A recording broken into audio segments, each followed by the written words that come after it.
Today our topic is types of foreign exchange rate. First is fixed exchange rate system. Fixed exchange rate, it refers to a system in which exchange rate is fixed by the government. इसमें जो exchange rate होता है, जैसे कि $1 में अगर 60 rupees हैं, तो वो कौन फिक्स करेगा? Government.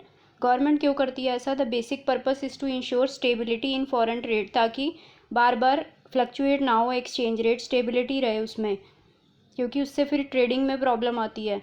Next is flexible exchange rate. It refers to a system in which exchange rate is determined by forces of demand and supply of different currencies in foreign exchange market. मतलब जो भी demand और supply होगी foreign exchange की या foreign currency की, उस हिसाब से अपने आप एक्सचेंज रेट डिसाइड हो जाएगा. It is also called as floating exchange rate. इसको फ्लोटिंग एक्सचेंज रेट भी कहते हैं और इसमें गवर्नमेंट का कोई भी रोल नहीं होता. Next is managed floating exchange rate. It refers to a system in which foreign exchange rate is determined by market forces. इसमें market forces से ही decide होता है, जैसे कि पहले हमने देखा था. But RBI influences exchange rate through intervention in the foreign exchange market. लेकिन इसमें RBI इंटरफेयर कर सकती है.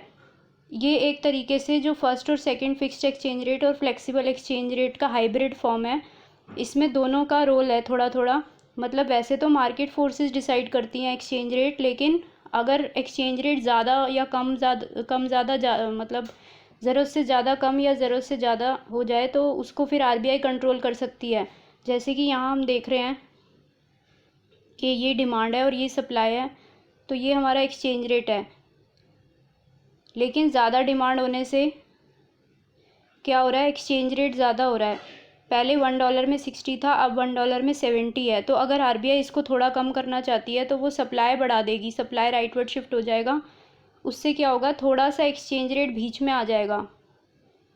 जैसे कि अगर ये डिमांड है और ये सप्लाई है, ये हमारा एक्सचेंज रेट है $1 पे 60. तो अगर डिमांड ज़्यादा हो जाएगी डॉलर्स की तो एक्सचेंज रेट बहुत ज़्यादा हो गया, $1 पे मान लो 70 हो गया. लेकिन RBI उसको कंट्रोल करना चाहती है तो RBI सप्लाई बढ़ा देगी डॉलर की, जिससे कि थोड़ा सा एक्सचेंज रेट मान लो $1 में 62 या 65 हो गया. तो थोड़ा कंट्रोल कर सकती है RBI by supply and demand, supply को और डिमांड को चेंज करके. Next is demand curve of foreign exchange. Demand curve foreign exchange का कैसा होता है? जैसे ये हमारा डिमांड कर्व है, ये डाउनवर्ड स्लोपिंग क्यों है? क्योंकि जब एक्सचेंज रेट $1 पे 60 है तो हम कितनी डिमांड कर रहे हैं? OQ1, जब $1 में 60 रुपीज़ है. लेकिन जब हमारा एक्सचेंज रेट ज़्यादा हो गया, यानी कि डॉलर महंगा हो गया, $1 पे अब 70 हो गया, तो अब हम डिमांड कम करेंगे क्योंकि डॉलर महंगा हो गया. तो ऐसे ही जब भी ज़्यादा हो जाता है प्राइस या फिर एक्सचेंज रेट तो डिमांड कम हो जाती है. तो प्राइस ऑफ एक्सचेंज रेट या rate of foreign exchange rate में और डिमांड में कैसी रिलेशन होती है? Inverse relation.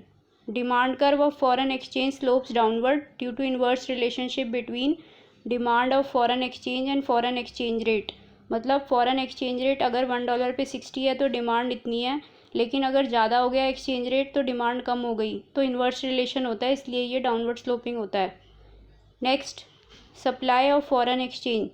Supply upward sloping क्यों होता है? क्योंकि अगर R1 पे $1 60 का है तो Q1 हमारी सप्लाई हो रही है.